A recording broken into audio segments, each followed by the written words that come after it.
10 seconds. 5 seconds remaining.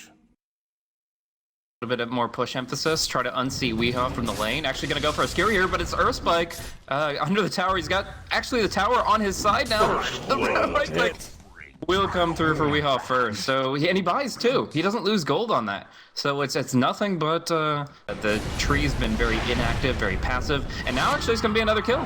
Shadowfiend mid stunned up. Hook with the scream. Looks Sunlight wanted to try and turn around, but he'd already used his middle range raise, and Hook managed to stand. Coming in from BBC, they actually had 3 range creeps in the wave that was pushing on this tier 1, but they have to kind of emphasize heavy pressure on the tower, otherwise Living Armor just heals it right back up. They use the glyph in conjunction with Living Armor, so the stacks stay, and they're going to try to, Zeus is going to try to hold it back, but now he's out of mana, and soon to be out of life.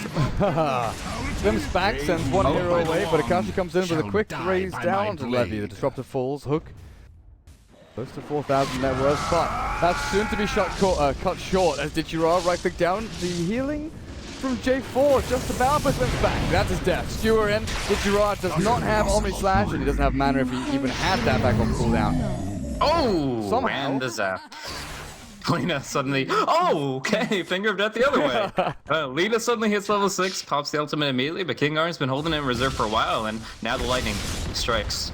And it's actually going to catch out Levi here. This is not a good spot for him to be in. He'll get hexed. Joshogat needs one more volley of spells, but Weehaw will keep him suppressed with that RP available. So King Ar's on a chase of his own. Looks like he won't find it. Oh, so close, but so far.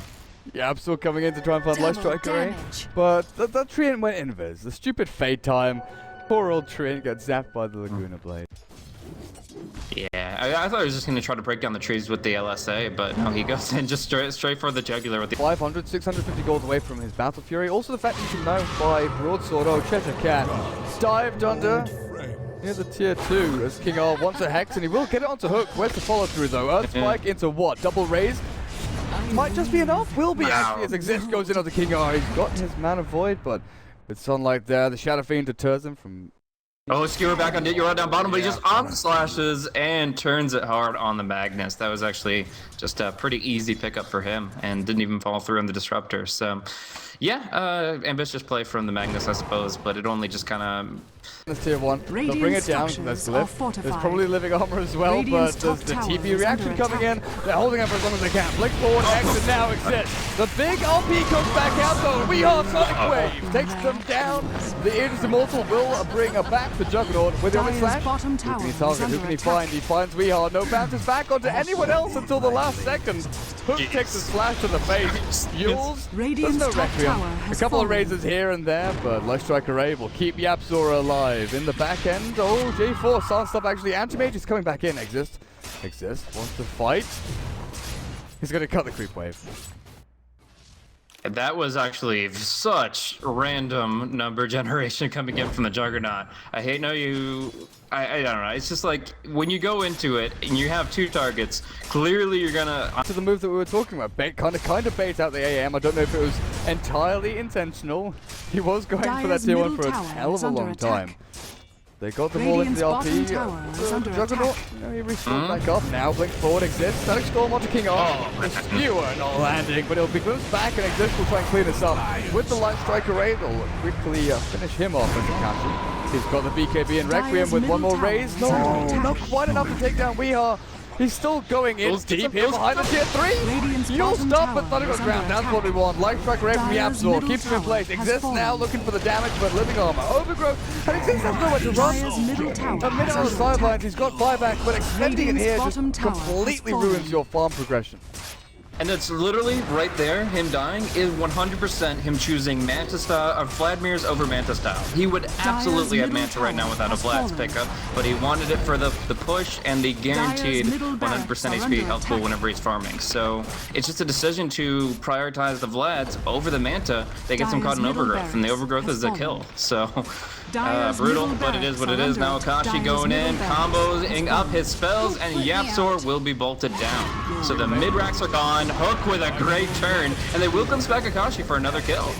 Oh, Living Armor keeping alive. I'm just like now onto a Hook. There's the bounces that the Dire wanted. Bouncing between 2 heroes pretty evenly as Hook survives. RP. Dichira, no TP out for you. There's no skewer, but there's a shockwave and right clicks from Hook. They've taken down mid-racks. But they lose King a R. bunch of heroes. Ooh, yeah. That's a nice kill. I mean, still finding a good opportunity. It looks like he will be glimpsed back. He'll be skewered all the way back to the fountain. I don't know. There's so many ways to control his positioning, but in the end, wow. In the end, it was very worthwhile for King R, and it's going to be exist to pursue him for a little while longer. He's out of mana now, so it looks like we'll be going down, but worth. Definitely killing off the Queen of Pain was pretty huge there, and of course they got the mid lane of Rex. That's the most important thing in this game. King R is buying a BKB on this Lion. No Force Staff, no Aghanims, nothing like that. No Yule Scepter.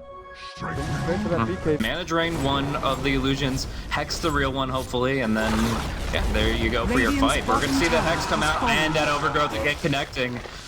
Exists locked in place, getting hit by that Scotty. He will blink out, but what a Yule is coming into the SF. Toronto is starting up in the Static Storm along with the Orchid Requiem again from long range, but Juggernaut's already dead. Hook has his BKB with 7 seconds until Sonic Wave's back. Will call down the blink out from Shadow Fiend. Make sure he doesn't get caught in that reverse polarity. But no buyback on Jug, no buyback on Lion. It's down to these 3 heroes to defend the high ground, and if Cheshire Cat gets picked off here, Exist goes forward, the Yule's now on the Cheshire Cat, Sonic Wave will finish him off. Akashi, big chase into his face, Hook once more, he blinks forward, and now it's their turn to dive here behind tier 3s, even tier 4s, as we are skewering across the base. Hook has the blink to get himself out, but Thunder God's Wrath, there's one hero with buyback. Cheshire Cat makes it worth it, and the biggest thing is here, Balkan Bears don't get racks, they don't get tier 3s, they don't get any big objective. And take a look at their base. Dire's top Mid's tower pushing is in, under attack. top lane has 2 catapults. Radiant's Shadow bottom Fiend, tower how did is under that attack. actually happen? Oh, the Disruptor was on the run from both Zeus and SF, but he got a glimpse on only one of them. So SF blinks forward, raises them, and that's Disruptor. He only had like 10% HP, so he was limping away from that fight and just couldn't get the distance. X from Lion. Lion, there we go, start things off. King R onto Hook now, stun him up. Hook's dead. With the Requiem from Shadow Fiend looking for more targets in the back lines, there just wasn't anyone there. Yeah, they thought there were a bunch there, honestly. They didn't know about the smoke. They just thought, okay, that was a great opportunity. They took it. Now Akashi gets Yule's up by Lena, just comboed up, but he has a Yule's of his own. Oh, man, they had just more ability to get into the base. I actually think that could have been the catalyst for a fight, but instead, it's going to be them retreating, and you don't really want to run from this team. Anti-Mage has a ton of Blink, Queen of Pain as well, and the Glimpse from the Disruptor. Once you start running, it's just like unless you're at your towers, at your base, you're probably going to get caught. And J4, he creates a little space in the meantime, but he does go down in the end. Queen of Pain did buy back to that though, so even though they lose 3 heroes and only get 1 kill, I still feel like that's a really strong statement of intent here from Power Rangers as well. Yapsaw ready here to throw anything he wants. There's a bolt, and Yapsaw drops down low with Finger of Death, zaps him from the low ground. Akashi, the Requiem, slow down to a little bit of damage here. Hook is blinked in, and now Billy Slash! You're going aggressive with your aim and blink out. Now Exist can be isolated so easily here. They're not going to get the Overgrowth off, though, and he actually gets a Mana Boy down. Oh, the RP! Now Shadow Fiend, see you, buddy. PR down. They've got 2 heroes to buy back, but the Lion and Treant do not. They're giving up Roshan and Free Aegis Immortal here. Sure, their creeps are destroying tier 4s at mid, but you'll have the Disruptor come back and pull the creep aggro away from that, no problem whatsoever. Roshan has fallen to the Dire. What a fight. Man, PR, have to commit to these racks, but like you said, with the damage sponge of the Anti-Mage, it's so easy for him to tank up, at least for the first life. Darcy goes straight onto Treant. Static Storm expended just for him. Take him out of the fight, J4, but now Requiem after blink. The RP landing only on Ditcherov, but that's the Prince Emperor not going to take because the Grid lets him down, and he will fall with buyback available. Comes back in, but Shadow Fiend is nearing death. His last breath will be another Requiem back onto Exist, but Hook, the Queen of Pain with a triple kill. Cleaning up house. Digirah, Omni Slash ready, but who's your target? Where do you go? These BKBs that were picked up by the Jug and the SF, they just don't do anything anymore. I mean, I still like the one on the Lion because Anti-Mage, but oh my. Pistol Blade on Digirah. The Overgrowth keeps him alive a little bit longer, but Hook on the Queen of Pain will finish that off. No buyback on the Jug now. The Treant and Lion both get ripped apart. GG is called.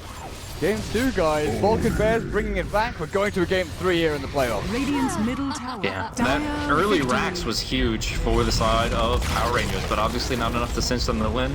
And I guess they just have to go back to what is going to give us the most trouble, and I think it's abilities that go through BKB. Whether it's the Lena X, the Queen of Pain, Magnus, like these heroes are something that they're not comfortable dealing with. Get Raw, he loves to play carries where he just shrugs off everything. He plays Slark, he plays BKB cores. He just wants to emphasize staying on the target and ignoring the enemy as far as damage and control. And while that works in a lot of situations, this 6.83 meta, all this pure damage, all these piercing spells, you have to respect that. And I think they have to approach the draft differently in Game 3. Yeah.